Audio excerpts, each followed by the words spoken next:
దువ్వాడ శ్రీనివాస్ వివాహేతర సంబంధాన్ని ఆస్తి తగాదాగా మార్చారు అంటున్నారు ఆయన కుమార్తె హైందవి. తమతో 5 నిమిషాలు మాట్లాడితే అన్ని విషయాలు బయటకొస్తాయని చెప్తున్నారు. మాధురి మూడో వ్యక్తిగా వచ్చి ఇప్పుడు ఇంతటి రచ్చ చేస్తుంది అని ఆవేదన వ్యక్తం చేస్తున్న హైందవితో మా ప్రతినిధి రాజు స్పెషల్ ఇంటర్వ్యూ. మనతో పాటు హైందవి గారు ఉన్నారు. హైందవి గారు, ఇక్కడ మీరు దీనికి సంబంధించి మాట్లాడడానికి ఇష్టపడట్లేదు. థర్డ్ పర్సన్ని ఆమె పేరు ఎత్తినా కూడా మీరు ఒప్పుకోవట్లేదు. అసలు అంటే మీకు తెలిసే ఉండొచ్చు, బహుశా రాజకీయాల్లో ఇవన్నీ నడుస్తాయి, కానీ ముఖ్యంగా చూస్తే అసలు మాధురి ఎట్లా ఎంటర్ అయింది అసలు మీ ఫ్యామిలీలోకి? మీ డాడీ చెప్తుంది కేవలం వాణినే తీసుకొచ్చి నాకు పరిచయం చేసింది, ఆమె వల్ల ఓట్లు వస్తాయని చెప్పిందని చెప్తున్నటువంటి పరిస్థితి. ఇందులో వాస్తవం ఉందా? అదంతా అబద్ధం అండి. మీరు చూస్తున్నారు, కళ్ళ ముందు జరిగేదాన్ని వాళ్ళు అబద్ధం చేసి చెప్తున్నారు. ఇంకా మీరు చూడని దాన్ని కూడా ఆయన అబద్ధంగా చెప్పారంటే అందులో ఆశ్చర్యపోవాల్సిన అవసరం లేదు. ఆయన చెప్పినవన్నీ అబద్ధాలే. ఇప్పుడు ఏంటి అంటే మా మమ్మీ అయితే తాలేదు, నేను 100% దానికి గ్యారంటీ ఇస్తాను. పోనీ ఆయన అన్నట్టే మా మమ్మీయే తీసుకొచ్చింది. ఆయన ఏమంటున్నారు, ఆమెకి ఎన్నో ఓట్లు ఉన్నాయి అందుకే తీసుకొచ్చాను అంతేగాని రాజకీయంగా అంటే పని చేయడానికి తీసుకొచ్చారు, కానీ ఇల్లీగల్ రిలేషన్ పెట్టుకోవడానికో ఇల్లీగల్ ఎఫ్ఐఆర్ నడిపించడానికో తీసుకురాలేదు కదా. ఖచ్చితంగా నమ్ముతున్నారా మీరు మీ డాడీకినో మాధురికి మధ్యన ఇల్లీగల్ ఎఫ్ఐఆర్ ఉందని? ఉంది, నా దగ్గర ప్రూఫ్స్ ఉన్నాయి. మొన్న కూడా ఒక చాట్ చూపించాను, ఇంకా చాలా చాట్లు ఉన్నాయి. మీకు కావాలంటే నేను ఇవ్వడానికి రెడీగా ఉన్నాను. అండ్ May 16, 2023 విజయవాడలో మా చెల్లి వాళ్ళిద్దరిని రెడ్ హ్యాండెడ్గా కార్లో పట్టుకుంది. నైట్ టైం ఎందుకు సార్ కార్లో ఇద్దరు వెళ్తారు? నేను అంటే ఈ విధమైనటువంటి విమర్శలు నిందలు మా మీద వేసిన తర్వాత దాదాపుగా 3 నుంచి 6 నెలల పాటు తిండి లేకుండా నన్ను వదిలేశారు, బయటికి గెంటేశారు, ఇంట్లో ఉండలేదు. ఆ టైంలోనే నన్ను ఆవిడ చారదీయడం, నాకు డబ్బులు ఇన్వెస్ట్ చేయడం, ఎన్నికలకు సంబంధించి నాకు ఫుడ్ పెట్టడం, నాకు వంట చేయడం, ఇక్కడ ఉన్నటువంటి పనులన్నీ ఆమె చేసింది. కాబట్టి నేను ఆమె విషయంలో కన్సర్న్ చూపిస్తున్నానని చెప్తున్నాడు. ఫుడ్ లేకుండా 30 సంవత్సరాలు బతికేశారు. గడిచినటువంటి 2 సంవత్సరాల కాలంలో దాదాపుగా 6 నెలల పాటు. 2 సంవత్సరాలు ఎక్కడ సార్? నేను మీకు ఒకసారి చూపిస్తాను. అంటే మీరు కూడా దీనికి సంబంధించినటువంటి ప్రూఫ్స్ రెడీ చేసి పెట్టారా? చూపిస్తాను. 2 సంవత్సరాలు అంటున్నారు కదా, ఇది ఫిబ్రవరి నేను 16th అప్లోడ్ చేశాను. యాక్చువల్లీ February 11th నా మ్యారేజ్ డే. నేను తిరుపతి వెళ్ళాను. ఈ ఫోటోలు ఎవరెవరు ఉన్నారు, డేట్ చూడండి. ఫిబ్రవరి 16,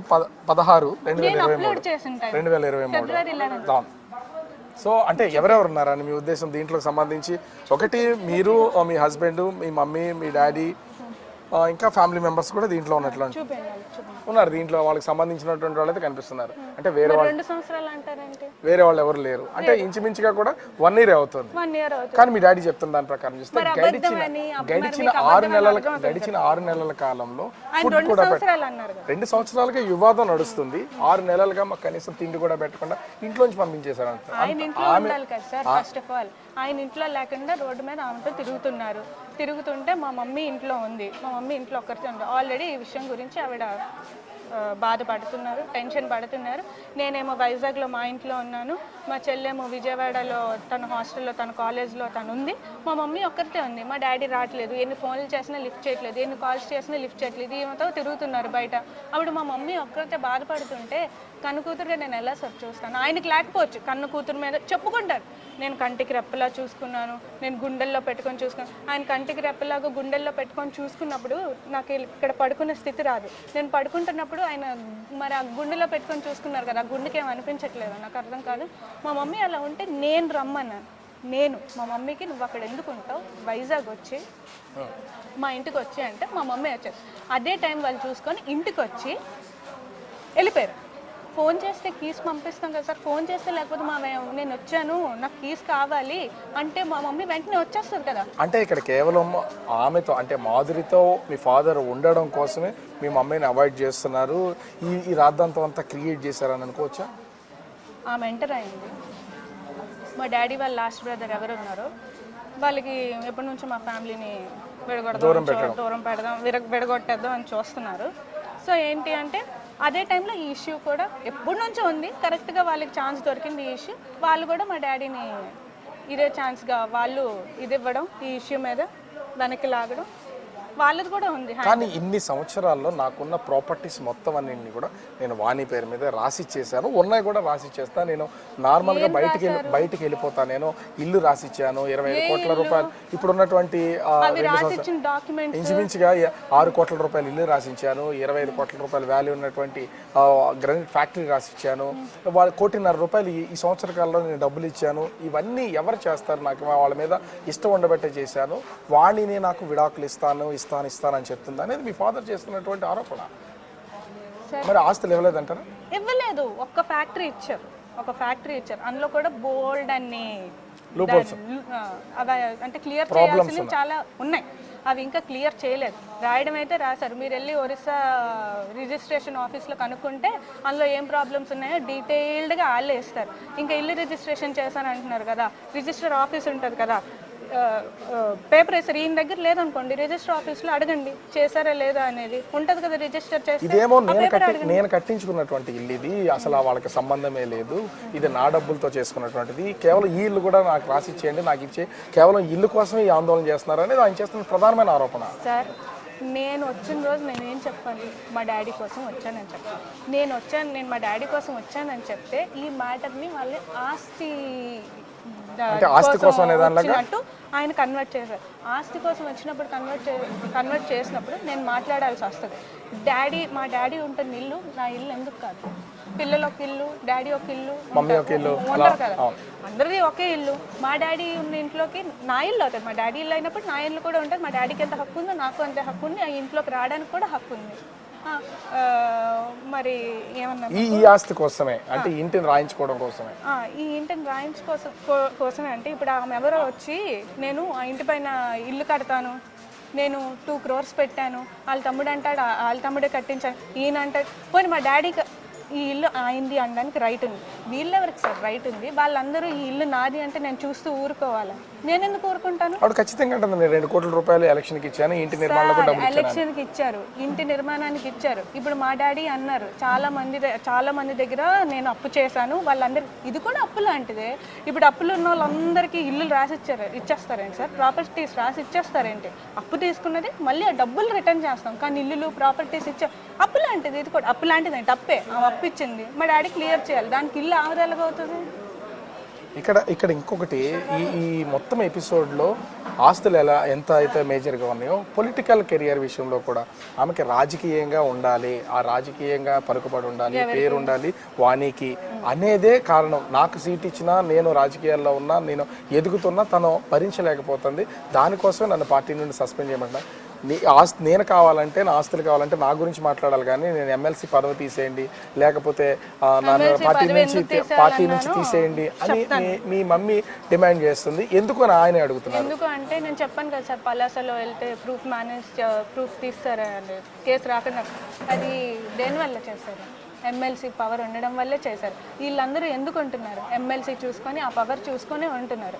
ఇప్పుడు మా డాడీ దగ్గరికి నేను ఎందుకు వెళ్ళలేకపోతున్నాను? ఆయన ఎలాగ ఆపుతున్నారు? ఈ ఎమ్మెల్సీ పవర్ అంతా యూజ్ చేసుకొని ఆయన ఇష్టం వచ్చినట్టు నోటికి వచ్చింది మాట. అందుకే ఎమ్మెల్సీ తీసేయండి అని నేను అంటున్నాను. అందులో తప్పేముంది?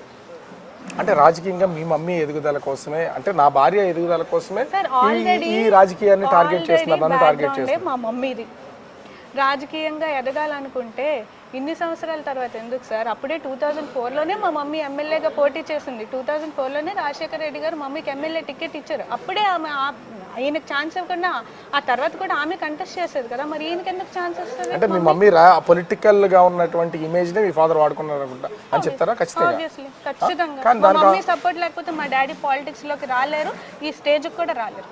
కానీ మీ డాడీ అలా చెప్పట్లేదు. నేను చెప్తారు సార్, అబద్ధాలు సార్. నేను చెప్తున్నాను కదా, కళ్ళకు కనిపించేవే అని మార్చి చెప్తున్నారు. ఇంకా వెనకాల జరిగేవాడికి, ఎప్పుడో జరిగేవాడికి ఆయన అబద్ధం చెప్పడానికి ఆశ్చర్యం ఏముంది సార్? అవన్నీ అబద్ధాలు. నిన్న జరిగినటువంటి వారం రోజుల నుంచి ఒక ఎపిసోడ్ జరుగుతుంది. నిన్నటి వరకు చాలా ధైర్యంగా ఉన్నటువంటి మాధురి ఇవాళ సూసైడ్ చేసుకుంటాను అని చెప్పడం, దానికి తోడు యాక్సిడెంట్ చేసుకోవడం, తనకి సెల్ఫ్ యాక్సిడెంట్. అంటే ఈ ఎపిసోడ్ని చూస్తే మీరు ఏమైనా చెప్తారా దీని మీద? అంటే దీని ఏమైనా డైవర్షన్ కోసం చేస్తున్నారని కొన్ని విమర్శలు కూడా ఉన్నాయి. ఏమంటారు,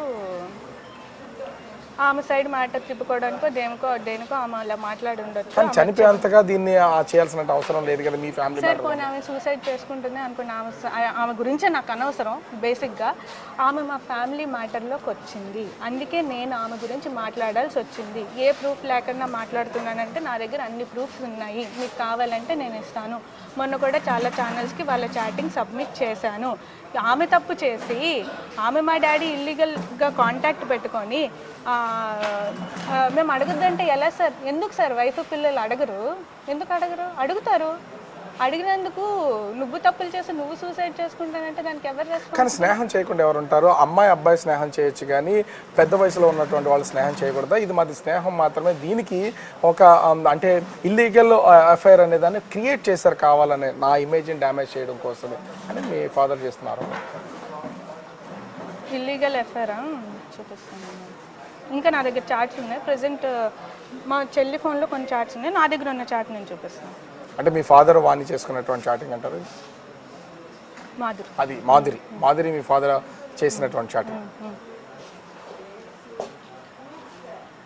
అంటే ఇన్ని ప్రూఫ్స్ మీ దగ్గర పెట్టుకుని మీరు ఈ విధంగా తననే డైరెక్ట్గా అడగొచ్చు కదా, ఇన్ని సంవత్సరాల్లో మాధురి వచ్చినప్పటి నుంచి ఉన్నటువంటి సంబంధించినటువంటిది, ఎందుకు మీరు కూడా సైలెంట్గా ఉన్నారు? అడిగాము. నేను అందుకే కదా సార్ లాస్ట్ ఇయర్ పల్లాసాకి వెళ్ళాను. అంతకుముందు సీఎం దగ్గరికి ఎందుకు సార్ వెళ్ళి కూర్చున్నాము? ఈ మ్యాటర్ గురించే కదా కూర్చున్నాము. సీఎం గారి దగ్గరికి ఈ మ్యాటర్ ఎలా వెళ్ళింది? చాలా రోజులు డిస్కస్ చేసుకున్నాక ఆయనకి ఎంత చెప్పినా మారక అక్కడికి వెళ్ళింది టాపిక్. అక్కడ నుంచి వచ్చాక కూడా మాట్లాడాము. ఆయన మారకపోతే ఇంకెన్నాళ్ళు సార్ ఓపిక పట్టేది? ఆమె వచ్చి ఇంట్లో వీడియోలు అవన్నీ చేసుకుంటుంటే చూస్తూ ఊరుకోవాలా ఇల్లీగల్ అఫైర్ పెట్టుకుంటే? ఇంకోటి, వాళ్ళ పిల్లల్ని అబ్యూస్ చేశారు ఏమో అంటుంది. అంటే ఇప్పుడు డిఎన్ఏ టెస్ట్ చేయాలి ఆ పిల్లలకి సంబంధించి, ఆ పిల్లలు ఆమె కూడా అంది డిఎన్ఏ టెస్ట్ చేయించాలని. నాకు ఇప్పుడు నన్ను కేసు పెట్టమంటారా? అబ్యూస్ కాదు, నాకు అబ్యూస్గా కేసు పెట్టమంటారా? ఎందుకన్నది డిఎన్ఏ టెస్ట్ చేయించుకొని ఆమె మా ఇంట్లో ఉండి ఇల్లీగల్ అఫైర్ నడిపిస్తుంది. అండ్ టెక్కల్ మొత్తంలో మీరు ఏ డోర్ కొట్టినా, నేను కాదు చెప్పేది, మీరు ఏ డోర్ కొట్టినా ఆమెకి ఎంతమందితో అఫైర్లు ఉన్నాయో కూడా చెప్తారు. ఆమె మమ్మల్ని అన్నది ఆమె ఇలాగ నడిపిస్తుంది కాబట్టి మేము డిఎన్ఏ టెస్ట్ చేయించుకొని ఆమె కూడా నన్ను అంది. అయితే ఇంట్లో అబద్ధం ఏం లేదు కదా, ఆమె అంది కాబట్టి మేము కూడా అన్నాం. అంటే ఐ మీన్ ఆమె చేసింది కాబట్టి మేము అన్నాం, ఆమె కూడా నన్ను అంది. ఇందులో ఏముంది? ఇక్కడ వాళ్ళ పిల్లల్ని ఎవరు ఏం తిట్టలేదే. అబ్యూస్ అంటే ఏంటి? వాళ్ళ పిల్లల్ని అంటే, వాళ్ళ పిల్లల్ని తిడితే వాళ్ళ పిల్లల్ని ఎవరేం అనలేదు. కానీ డిఎన్ఏ టెస్ట్ అంటే నా పిల్లలు సొసైటీలో ఎలా బ్రతకాలి, ఆ సొసైటీకి సంబంధించి వాళ్ళని ఇప్పటికే స్కూల్లో కూడా క్వశ్చన్ చేస్తున్నారు. ఏంటి మీ మమ్మీ మీ డాడీకి అంటే మీ మమ్మీకి అదేవిధంగా దువ్వాడ శ్రీనివాస్కి ఇది ఎఫ్ఐఆర్ ఉందంట కదా, వాళ్ళ గురించి మాట్లాడుతున్నారు. అంత చిన్న పిల్లలు కూడా వాళ్ళ మనసులను గాయపరిచే విధంగా ఈ చర్చ అనేది నడుస్తుంది అనేది ఆమె చేస్తున్నారు. మా డాడీతో ఇల్లీగల్ ఎఫ్ఐఆర్ పెట్టుకున్నప్పుడు ఆమెకి పిల్లలు గుర్తు రాలేదా? మా డాడీతో ఆ చాటింగ్స్ చేసినప్పుడు ఆమెకి వాళ్ళ పిల్లలు గుర్తు రాలేదా? ఇలాంటి ఇల్లీగల్ అఫైర్స్ పెట్టుకుంటే ఇలాగానికి ఇంకేమంటారు సార్? ఆమె పెట్టుకుంది కాబట్టి అంటారు. ఆమె పెట్టుకోకుండా చక్కగా ఆమె హస్బెండ్తో వాళ్ళ పిల్లలు అందరు కలిసి ఉంటే ఎందుకు సార్ అంటారు? ఒకవేళ నిన్న గనక ఈ యాక్సిడెంట్లో తను అంటే ప్రాణాలతో బయటపడింది కాబట్టి సరిపోయింది, తను చనిపోయి ఉంటే దువ్వాడ వాణి ప్రాణాలు కాదు, ఆమె సూసైడ్ చేసుకోవడం. ఎదుటి కారు మన ఎదుటి ఇంకొక కారు ఉంది, ఆ మనిషి పరిస్థితి ఏంటి సార్? నువ్వు గుద్దావు, నువ్వు సూసైడ్ చేసుకున్నావని అందులో ఉన్న మనిషికి ఏమైనా అయితే దీనిలో ఏమైనా క్రియేషన్ ఉందంటారా అనే డౌట్ ఏమైనా వ్యక్తం చేస్తున్నారు మీరు? ఉందేమని నేను అనుకుంటున్నాను ఖచ్చితంగా. మరి సీట్ బెల్ట్ ఏవో పెట్టుకున్నారంట, సీట్ బెల్ట్ పెట్టుకుంటే బెలూన్స్ ఓపెన్ అవుతాయంట కదా, మరి సూసైడ్ చేసుకున్న వాళ్ళు సీట్ బెల్ట్ ఎందుకు పెట్టుకుంటారు? సో అంటే చాటింగ్ వెతుకుతున్నారు ఎందుకు? అంటే అంతా మీ ఫాదర్కి మాధురికి మధ్యలో ఉన్నటువంటిది అసలు ఈ చాటింగ్స్ని మొబైల్ మీ దగ్గరికి వచ్చిందా ఎట్లా? మేము మా డాడీ ఫోన్ ఉంటుంది కదా, వాట్సాప్ డివైస్ లింక్ అని ఒకటి ఉంటుంది, క్యూఆర్ కోడ్ స్కాన్ చేస్తే అది చేసాం. ఎందుకు అంటే ఏం జరుగుతుందో తెలుసుకోవాలి. చాలా మంది రూమర్స్, అసలు ఫస్ట్ మా మమ్మీ ఎన్నిసార్లు నాకు రూమర్స్ వస్తున్నాయి చాలా మంది చెప్పిన, నాన్న ఎందుకమ్మా అలా చేస్తారు, నాన్న చేయరు. మా డాడీకి అడిగినా కూడా మీ మీద ప్రామిస్ రా, నేను అలాంటివి చేయను రా అని చెప్పారు. చేయరమని మా మమ్మీ బాధపడుతుంది. బయట కూడా చాలా రూమర్స్, ఎందుకు ఒక క్లారిటీ ఉంటే సరిపోతుంది కదా అని డివైస్ లింక్ చేసాం. డివైస్ లింక్ చేసిన తర్వాత ఒకవేళ చాటింగ్స్ ఏమీ రాకపోతే మమ్మీకి చెప్తావు అమ్మ ఏం లేదు నువ్వు అనవసరంగా నువ్వేమి మైండ్లో పెట్టుకోకు, చాటింగ్స్ ఉంటే మాత్రం ఖచ్చితంగా అమ్మ కోసమే స్టాండ్ అవ్వాలని నేను మా చెల్లి అనుకున్నాను. ఈవినింగ్ వరకు చూసాం, ఏం రాలేదు. సరేలే ఏం లేదు అమ్మకి చెప్తాంలే అని అనుకున్నాం. నైట్ నుంచి స్టార్ట్ అయ్యాయి మెసేజ్లు. అక్కడి నుంచి లేదు మమ్మీకే సపోర్ట్ ఇవ్వాలని ఫిక్స్ అయిపోయింది. ఆ విధంగా ఇది ఇందులో ఏముందంటే అంటే వీటికి సంబంధించి ఆమె నేమ్, ఓకే ఓకే, ఆమె డిపి, ఓకే ఓకే, ఏం అంటే పెట్టిందంటే టైం కూడా చూస్తే 12 o'clock నైట్, అంటే లేట్ నైట్ 12 AM. అసలు గడప గడపకి వచ్చేదే మీకోసం అని పెట్టింది. ఏంటి యాటిట్యూడ్ అని డాడీ పెట్టారు. అండ్ మోస్ట్లీ నాకు నీ స్మైల్ చాలా ఇష్టం, నవ్వితే బాగుంటావు, చాలా చాలా హ్యాండ్సమ్. ఇలాంటివి ఆ ఫ్రెండ్స్ మాట్లాడేవి. ఇలాంటివి ఇవి ఫేక్ ఎలిగేషన్స్. ఆమె చాటింగ్ చేసింది. ఇంకోటి కూడా నేను చెప్తాను మీకు. ఆమె మామూలుగా డీపీ పెట్టేసి కూడా నేమ్ మార్చేస్తే కూడా అయిపోద్ది అన్నారు. ఇది ఆమె కారు విజయవాడలో దొరికింది. మా డాడీ, ఇది రెడ్ కలర్ కారు. ఇక్కడ కారు ఉంది. ఈ కారు నుంచి మా చెల్లి డోర్ కొట్టగానే వెంటనే దిగి వెళ్ళిపోతున్నారు. వెంటనే వెళ్ళిపోతున్నారు. ఇది ఆమె కారు. చూడండి చూడండి చూడండి, జూమ్ చేసి మరీ చూపిస్తాను. సో అంటే మీ డాడీ కూడా ఇది నేను మార్చలేను కదా. నేను విజయవాడలో ఆమె విజయవాడ రావడం కరెక్టే, ఒక హోటల్కి రావడం కరెక్టే, అక్కడ కలవడం కరెక్టే, ఆమె సూసైడ్ చేసుకోవడానికి ట్రై చేసిందని కూడా మీ డాడీనే చెప్తున్నాడు. ఓకే, అంటే ఇదంతా బ్లాక్మెయిల్ అన్నమాట. ఆమె సూసైడ్ చేసుకున్నాకే మా డాడీ ఆమెకి తోడుగా ఉంటానని చెప్పారని ఆమె ఒక ఇంటర్వ్యూలో కూడా చెప్పారు. ఫస్ట్ ఈ సూసైడ్ కాదు, ఇప్పుడు కూడా తోడుగానే ఉంటానని చెప్తున్నారు. ఆమె నా ఫ్యామిలీ వల్ల, అంటే దువ్వాడ వాణి వల్ల ఆమె పిల్లలు అంటే అత్తమామలు వదిలేశారు, తల్లిదండ్రులు వదిలేశారు.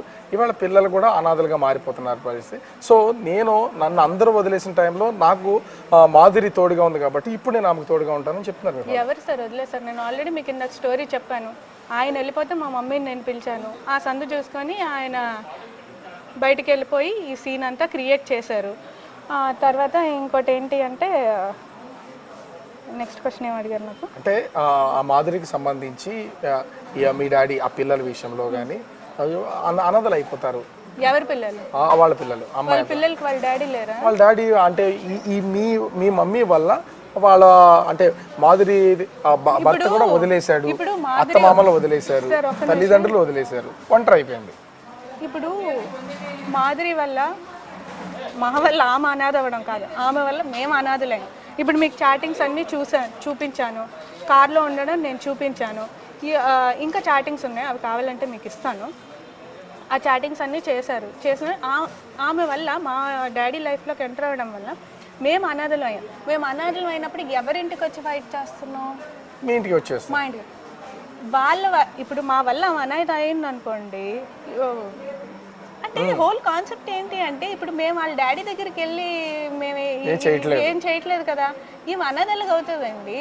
నాకు అర్థం కాదు. మా డాడీ అనాథ అవ్వడం ఏంటి, మా డాడీతో ఉండడం ఏంటి, వాళ్ళ హస్బెండ్తో వెళ్ళి ఉండమనండి. ఇంకా వాళ్ళు మీ మమ్మీ చేసినటువంటి ఈ టోటల్ ఎపిసోడ్, ఈ రాద్ధాంతం వల్ల తన హస్బెండ్ నన్ను వదిలేశాడు, వదిలేస్తే వెళ్ళి వాళ్ళ హస్బెండ్ తో మాట్లాడుకో. వాళ్ళ హస్బెండ్ వదిలేశాడు కాబట్టి నా ఫ్యామిలీ వల్లే వదిలేశాడు కాబట్టి వదిలేయడం ఏంటి? మీకు ఆల్రెడీ మెసేజెస్ చూపించాను, మా డాడీతో తిరిగింది చూపించాను. ఆమె ఇల్లీగల్ ఎఫ్ఐఆర్ పెట్టుకోవడం వల్ల వాళ్ళ హస్బెండ్ వదిలేశారు. సో ఫైనల్గా ఇదంతా జరుగుతుంది అంటే ఈ 5 రోజుల ఎపిసోడ్ని చూశారు అంటే కొద్దిసేపటి క్రితం మీ మమ్మీకి సంబంధించి మీ డాడీకి సంబంధించినటువంటి వాళ్ళు కొంతమంది పెద్దలు వెళ్ళి ఆల్రెడీ ఆయనతో ఒక చర్చ అనేది జరపడం జరిగింది. ఒక ఏదో 5 డిమాండ్స్ అనేది, అసలు డిమాండ్స్ ఉన్నాయని మీ ఫాదర్ నుంచి డిమాండ్స్ పెట్టారు. నేను ఒక్క నిమిషం ఒకటి చెప్దాం అనుకున్నాను. ఇదంతా కాదు, నేను అబద్ధం చెప్తున్నానని వాళ్ళు అంటున్నారు, వాళ్ళు అబద్ధం చెప్తున్నారని నేను అంటున్నాను. వీళ్ళు వద్దు, మా మమ్మీ వద్దు, మా మమ్మీ సైడ్ వాళ్ళు వద్దు, మా డాడీ సైడ్ వాళ్ళు వద్దు. ఇక్కడే నేను ఉంటాను, నేను మా చెల్లి ఉంటాం. మా డాడీకి రమ్మనండి, కళ్ళల్లో కళ్ళు పెట్టి చూసి ఆయన ఏం మాట్లాడుతున్నారో మాట్లాడమనండి. నిజాలు బయటకు వచ్చేస్తాయి కదా. నేనైతే ఇదే మాట ఆయన కళ్ళల్లో చూసి చెప్తాను. ఇప్పుడు ఆయన మాట్లాడుతున్న నా కళ్ళల్లో చూసి, నా చెల్లి కళ్ళల్లో చూసి చెప్పగలడా ఆయన? ఖచ్చితంగా అడుగుతాం. అడగండి, నేను రెడీ. ఇదే విషయాన్ని మీ ఫ్యామిలీ మెంబర్స్ ఎవరు రారు, మీ కూతురు మీరు మాట్లాడతారు? మాట్లాడదాం, రమ్మనండి. ఎందుకు అంటే మీరు ఇంతలా మాట్లాడుతున్నారు, మా కళ్ళల్లో కళ్ళు పెట్టి చూడు, అసలు ఆయన నిజాన్ని బయటకు వచ్చేస్తారు, మీరు చాలా కాన్ఫిడెంట్ గా చెప్తున్నారు. కానీ ఇట్లాంటి టైంలో పెద్దవాళ్ళని తీసుకొచ్చి ఏదో 5 డిమాండ్స్ వాళ్ళ దగ్గరికి వస్తాయన్న డిమాండ్స్ అనేవి. డిమాండ్స్ అంటే మాట్లాడే వాళ్ళు పెద్దవాళ్ళండి. వాళ్ళందరూ ఏం చెప్తున్నారు, ఎవరు కూడా బ్రదర్స్ కానీ వాళ్ళందరూ మా పెద్దమ్మలు, మా పెద్దనాళ్ళు, మా మావయ్యలు, వాళ్ళందరూ మా మమ్మీ ఓన్ కజిన్స్, వాళ్ళందరూ మా తాతయ్య, మా అమ్మమ్మ, ఎవరు కూడా విడిపోవాలి, చెల్లి విడిపోవాలి, కూతురు విడిపోవాలి అని అనుకోరు కదా. దానికోసం వాళ్ళు మాట్లాడడానికి వచ్చారు. సో టోటల్గా అయితే మీ ఫాదర్ సైడ్ నుంచి ఏం కోరుతున్నారు మీరు? నేను ఒక్కటే అంటాను, నేను మాట్లాడడానికి వచ్చాను, అలో చేయలేదు. తర్వాత ఎవరో ఒకళ్ళు వచ్చి ఆస్తి కోసం మాట్లాడారు, నేను మాట్లాడాల్సి వచ్చింది. సో నేను వాళ్ళెవరో వాళ్ళు ఇల్లీగల్ ఎఫ్ఐఆర్ పెట్టుకున్న ఆమెకి ఇందులో రైట్ ఉంది అంటే అది నేను ఒప్పుకోను. ఆమె పెట్టింది అప్పు, ఆమె ఇచ్చిన 2 కోట్ల అప్పు. అసలు ఆ 2 కోట్లు ఎక్కడి నుంచి వచ్చాయి సార్? ఆ 2 కోట్లు ఎక్కడి నుంచి వచ్చాయి? ఆమె ఎక్కడి నుంచి ఖర్చు పెట్టింది, దాని ఇన్కమ్ ట్యాక్స్ ఏంటి, మొత్తం అవన్నీ తీయండి, ఆమె హిస్టరీ కూడా తెలిసిపోతుంది. ఆమె అలాగ అంటున్నప్పుడు మా డాడీ ఉన్న ఇల్లుని నేను నాది అని ఎందుకు అనకూడదు? అది అన్నాను. ఇది అలాగ అనడం వల్ల ఆస్తి వైపు డైవర్ట్ చేశారు. ఇప్పుడు నేనేమంటానంటే, నేను ఒకవేళ నీకు మమ్మీతో ఉండడం ఇష్టం, మమ్మీ ఆ ఇంట్లో ఉంటుంది, నేను ఆల్రెడీ చెప్పాను, నువ్వు ఇంట్లో ఉండు. కానీ పేరెంట్స్కి, హస్బెండ్ వైఫ్కి డివోర్స్ ఉంటుంది, కానీ పిల్లలకి పేరెంట్స్కి డివోర్స్ అనేది ఉండదు. Life long relation. పిల్లలకి పెళ్ళి అయిపోయినా, వాళ్ళ పిల్లలు పుట్టినా సరే రిలేషన్ అనేది ఉంటుంది.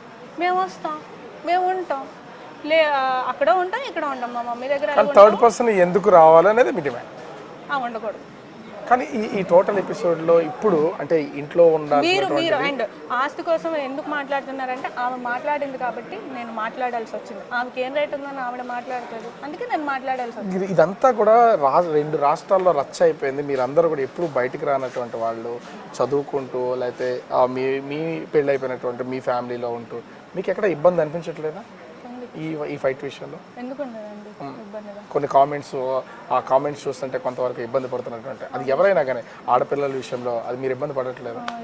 సో దీనికి ఫుల్ స్టాప్ పెట్టాలని ఆలోచన పిల్లలుగా మీరు ఇనిషియేటివ్ తీసుకుని ముందుకెళ్ళాలని లేదా? ఆ ఇనిషియేటివ్ తీసుకోవడానికి మీరు అసలు ఆలోచన లేదు? నేను అదే కదా చెప్తున్నాను, నేను కలవడానికి వస్తే ఆయనే కలవట్లేదు.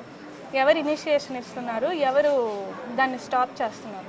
మేము ఇస్తున్నాం, ఆయన కదా స్టాప్ చేస్తున్నారు. మరి ఎన్ని రోజులు కొనసాగిస్తారా మీ ఫాదర్ దీని గురించి మాట్లాడకపోతే? ఆయన యాక్సెప్ట్ చేయమనండి. ఆయన ఎందుకు చేయరు? మేము ఎందుకు మా ఇల్లు వదులుకుంటాము? మా డాడీ ఉన్న ఇల్లు మా ఇల్లు కూడా. అండ్ ఇది మా మమ్మీ డబ్బులతో కొన్న ల్యాండ్, ఈ ల్యాండ్ మేము ఎందుకు వదులుకుంటాం? మొత్తం ఎంక్వైరీ చేయండి సార్. సో ఎన్ని రోజులైనా సరే ఇక్కడ ఇదే పొజిషన్లో కంటిన్యూ చేస్తారు మొత్తం? ఎన్ని రోజులు మా ఇల్లు, మేము ఇక్కడ ఉంటాం. సో అంటే ఇంటి లోపల ఉండడం వేరు, ఇంటి బయట ఉండి ఆందోళన చేయడం వేరు. మరి ఆయన ఎలా చేయట్లేదు? మరి కన్న కూతుర్లకి గుండెల్లో పెట్టుకొని కళ్ళల్లో పెట్టుకుని చూసుకున్న కూతుర్లకి మరి ఆయన ఇలాంటి స్థితి చేశారు. మరి ఏం చేస్తాం? ఆమె వస్తుందంటే మేము చూస్తూ ఊరుకోలేము కదా.